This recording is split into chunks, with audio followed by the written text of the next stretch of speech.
Ciaran, you're back again for another big fight in the Tree Arena. You must be getting used to it at this stage, having another big fight here.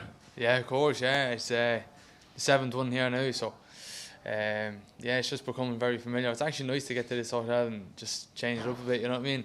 And yeah, he's just giving me a chair this time, so it's great. But yeah, no, it's great, and really looking forward to it. Yeah. It feels like every time we speak, we're speaking about your opponent changing, and finally, touch wood, this one hasn't, and you've been able to prepare for a full camp for him. How good must that feel to have that only a couple of days out now? Yeah, well, the opponent didn't change, but this is actually a 140 now.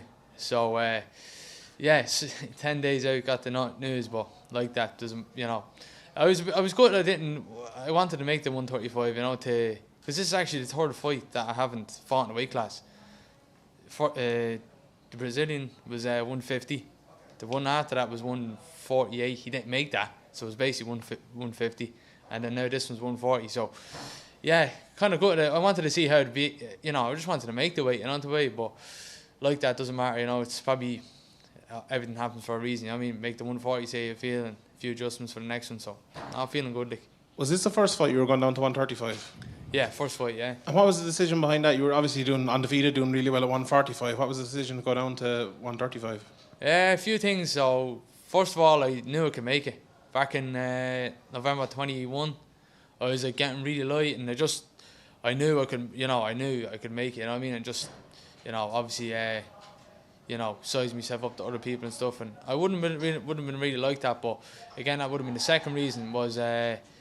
I'm fighting a bigger man every time, and like you can see, it's definitely giving away 10 pounds. Especially the catchweight fights as well. You know what I mean?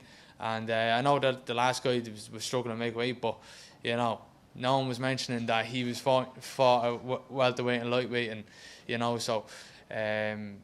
But yeah, like that was the second reason, and obviously then people were throwing at me, you could be fighting this person, that person next, and and I was like, well, those 10 pounds are going to make a massive difference. And then the third reason then was actually I had a conversation with Dan Healy, and just from that conversation was basically just from what I took from it was for longevity, fighting the bigger man is worse than the weight cut. So I'm at a weight class here now. I feel it's fair game. I'm the same size as the guy now. You know what I mean? I'm not giving away height, reach, nothing like that. The boy. So. Some lads cut weight for the advantage. I'm actually just cutting weight for fair game, you know what I mean? So I wish I could fight the bantamweights at 66, but obviously that's not the sport we're in, you know what I mean? Obviously when you go down a weight class, you might have an advantage in strength and then maybe a disadvantage in speed. Is that a thing you've thought about in terms of both of those things and finding the happy medium there?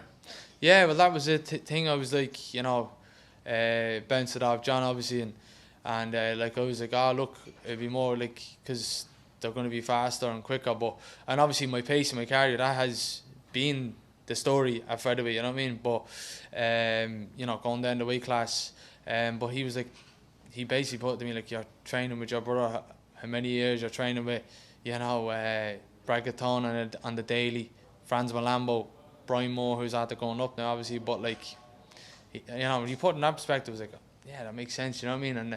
And always feeling good, and like that, I'm training with the best guys in SPG under John and Dave there, so like, yeah, like that. I put it into perspective, so I was like, yeah, happy days. But of course, you have to be aware of that. But as I said, I have the cardio, I have the pace, and yeah, just a few adjustments, and I'm really looking forward to Saturday now at this new weight class. You mentioned John there, and recently John mentioned yourself and Danny McCormack as well as two of the people he maybe wanted to just bring up a bit and tell people about for the work ethic and where you've come from and where you've reached. How good is it to have something like that and to have John behind you, obviously, and mentioning you as one of the people he's, I suppose, most proud of working with? Yeah, it's brilliant. I don't know. You actually got a clip of me there. It was Andy. Andy was interviewing John, and I clipped it all up. It was a good, nice little 3-minute video. I didn't get a chance to post around because I actually didn't see it like a month after. But 2021, I think John said his greatest win as a gym or a whole or that year, his favourite moments was when I bet Jordan Barton here in the Tree Arena, and that was actually really nice to hear. You know what I mean? And it just goes to show what John does think of me, and like that, John has given me. I really feel he's put me ahead of other, he's really really looked after me, whether it become the sponsorships or opportunities and everything. I really owe John a lot. You know what I mean? And it's great it is, yeah. I don't know if you agree with this, but I was saying on the podcast, I believe it's the last fight of your deal here, and you were kind of talking about, maybe potentially if Bellator doesn't re-sign, or it's a kind of influx of Bellator at the moment, that you might have to go to the UFC. I was kind of saying that, the path you're on has been a steady increase, and that it will be, for the kind of future of your career, it might not be detrimental, but it wouldn't be ideal for you to go straight into the UFC. Is that something you think about, kind of building yourself up more and getting yourself more ready, or, if the UFC were to call, would you jump straight at the contract? To be honest, I don't like answering them questions because I have to beat this guy now on Saturday, to be honest.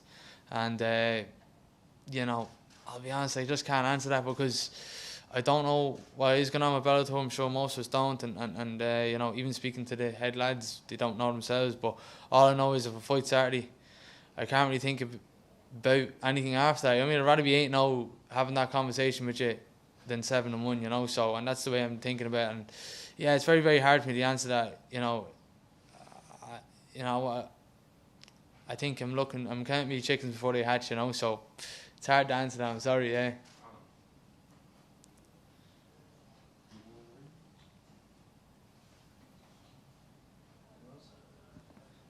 Take one from online here, Mills. Hey, how's it going? It's MMA Locker Room, part of Pup Sports Radio. How you doing today, mate? All's good. Thank you for having me. Thanks, man. Just a question, man. You guys got your whole team pretty much fighting on this card, so I need to know. I think the crowd's going to be the loudest when you walk out, but who's going to be able to get that second loudest ovation out of your team, out of your camp that's going to be walking out with you guys this week? I'm not sure, to be honest. Hopefully we've all been getting the wins and building the crowd up until that point, and I think I'm at a right spot in the crowd for myself to have a good roar, and I'm bringing 200 plus as usual from Drogheda, so it's hard to say. Dara Kelly's a good following, and obviously then I think, it's hard to not mention it, but I think if Peter Queally, comes out to the zombie, I mean, everybody's going to get behind that. And actually, each time I watch that entrance, to actually get the history behind that, the commentary did a great job that time, and I think it was, I think maybe Peter, I'd say, yeah.